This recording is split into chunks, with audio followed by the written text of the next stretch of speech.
హర her Mahadev Shambho. ఈరోజు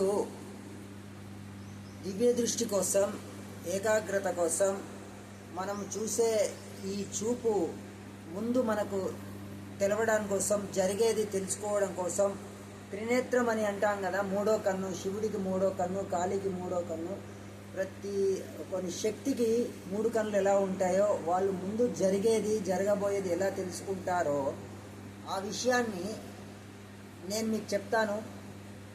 ద్వాపర యుగంలో శ్రీకృష్ణుడు కూడా ముందు జరగబోయేది తెలుసుకున్నాడు. అంటే ఆయన దేవుడు, ఆయనకు ఏదున్నా తెలిసిపోతుంది, ఏదున్నా ఆపే శక్తి ఉంటుంది, ఏదున్నా చేసే శక్తి కూడా ఉంటుంది కనుక శ్రీకృష్ణ పరమాత్ముడు కూడా నెమలి పింఛాన్ని ధరించి జరిగేది జరగబోయేది కూడా తెలుసుకున్నాడు.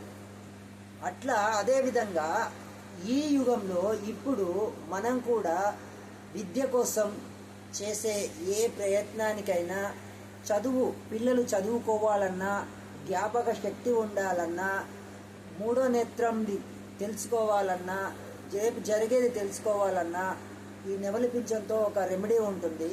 అది చేసుకుంటే మీకు చేస్తూ ఉండాలి. ప్రతిరోజు ఒక 10 నిమిషాలు ధ్యానం కాదండి, కళ్ళు తెరిచి దాన్నే ప్రత్యేకంగా చూస్తూ ఉండాలి. ఎలా చేయాలనేది మీకు నేను చూపిస్తా. ఆ విధంగా చేయండి. రేపు మీకు ఏం జరగబోయేది కూడా ముందే తెలిసిపోతుంది కనుక మీరు జాగ్రత్త పడతారు.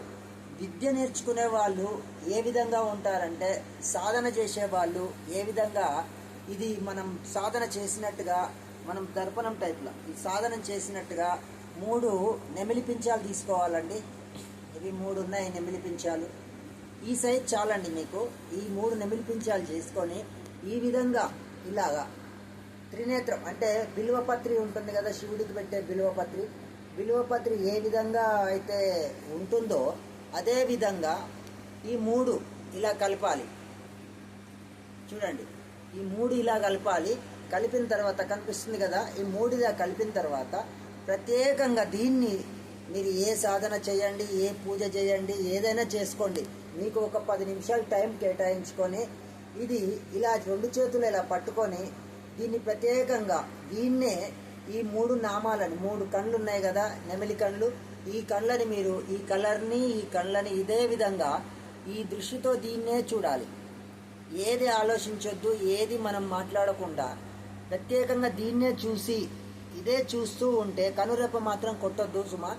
ఇది చూస్తూ ఉన్నప్పుడు మనకు ఆటోమేటిక్గా ఇలా చూస్తూ ప్రతిరోజు ఒక 10 నిమిషాలు కేటాయించి ఇలా చూసిన కొద్దీ మీకు దివ్య జ్ఞానం ఒకటి, దివ్య దృష్టి ఒకటి, మీకు అన్ని సిద్ధిస్తాయి. జరిగేది జరగబోయేది కూడా తెలుస్తుంది. ఇది మహా గొప్ప పురుషులు చేసే తంత్రం. ఇది శ్రీకృష్ణ పరమాత్ముడు కూడా ఈ విధంగానే చేశాడు. ఆయన నెమలి పింఛాన్ని పట్టుకొని చూస్తాడు. ఇది మీరు కూడా చూసుకోవచ్చా, మీరు కూడా పెట్టుకున్నారా అని అడుగుతారు కూడా క్వశ్చన్స్. వాళ్ళకు కూడా చెప్తున్నాను. నేను ఎప్పుడు నా దగ్గర ఒక నెమలి పింఛం ఎప్పుడూ ఉంటుంది. అంటే ఎక్కడా ఉండదండి, సెల్ ఫోన్లో లోపల వెనక బ్యాక్ సైడ్ ఇది పెట్టుకొని ఉంటాను. ఇది పెట్టుకున్న తర్వాత నాకు అన్ని శుభాలే జరిగినాయి, కానీ అశుభాలు మాత్రం జరగలేదు. మీరు కూడా ఈ నెమలి పింఛాన్ని ఒకటి మీ దగ్గర పెట్టుకొని చూడండి. మీరు సెల్లులో నెమలి పింఛాన్ని పెట్టుకోండి. ఇది ప్రతిరోజు మీరు చూసి దర్శనం చేసుకోండి. ఆ శ్రీకృష్ణ పరమాత్ముడు ఎప్పుడు మీ అందునే ఉన్నట్టుగా మీ ఎంబడే ఉండి మీకు జరిగేది జరగబోయేది అన్నీ తెలుస్తున్నాయి. మీకు మంచి శుభం జరుగుద్దని నేను మనస్ఫూర్తిగా ఆశిస్తున్నాను. హర హర్ మహాదేవ్ శంభో.